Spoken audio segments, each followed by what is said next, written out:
what was lacking was a platform or a community where students with startups idea can meet and exchange idea and maybe form groups to do it. At the time, there wasn't any, and there wasn't much support from a uni. So we just form our own thing, and it's this called Idea Network. I guess it comes from the basic concept that we all think differently.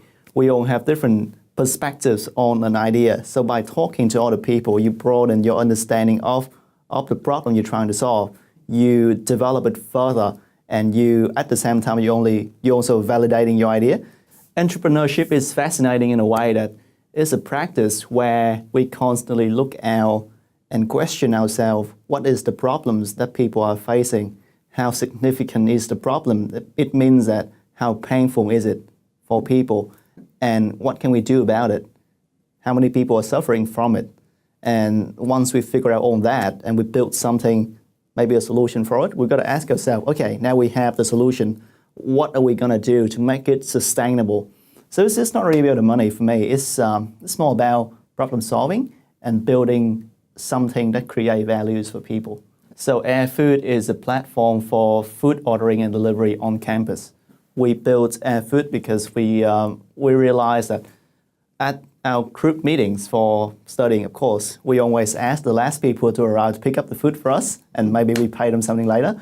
Then after a few semesters, we realized, Jesus, we're doing this all the time. So why not turn it into something that can run by itself? Then we started talking to people, and people started saying, yeah, we love it. We're doing the same thing.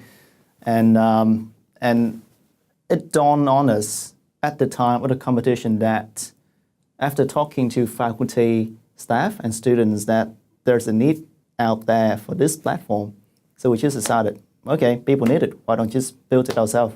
Over the course of that 4 weeks, we prototyped a manual solutions where we would go out, take the order from people, order the food, and bring it to them. There was nothing online built over the time. It was awesome.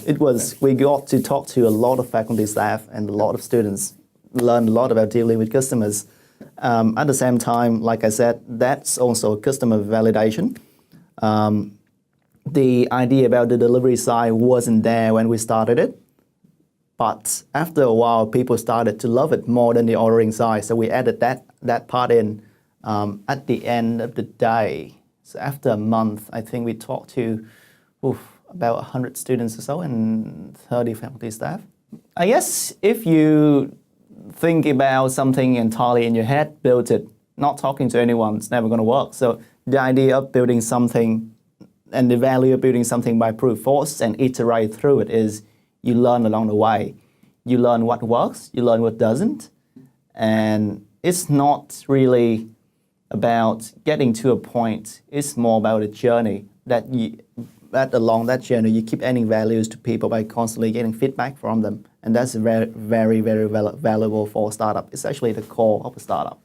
So what's happening now is I became the marketing manager of River City Labs, the largest startup accelerator in Brisbane. We provide a co-working space and a collaborative environments for small and medium-sized company. It's about the connections. You name someone in the startup community in Brisbane and in the business community, chances are we have access to that connection. It's also about the accelerator programs that we run. So we run a lot of accelerator programs. Some has cash investments, some doesn't. But the value of that is we push people to the limit, and we make sure that they keep kicking goals along the journey up 3 or 6 months or so.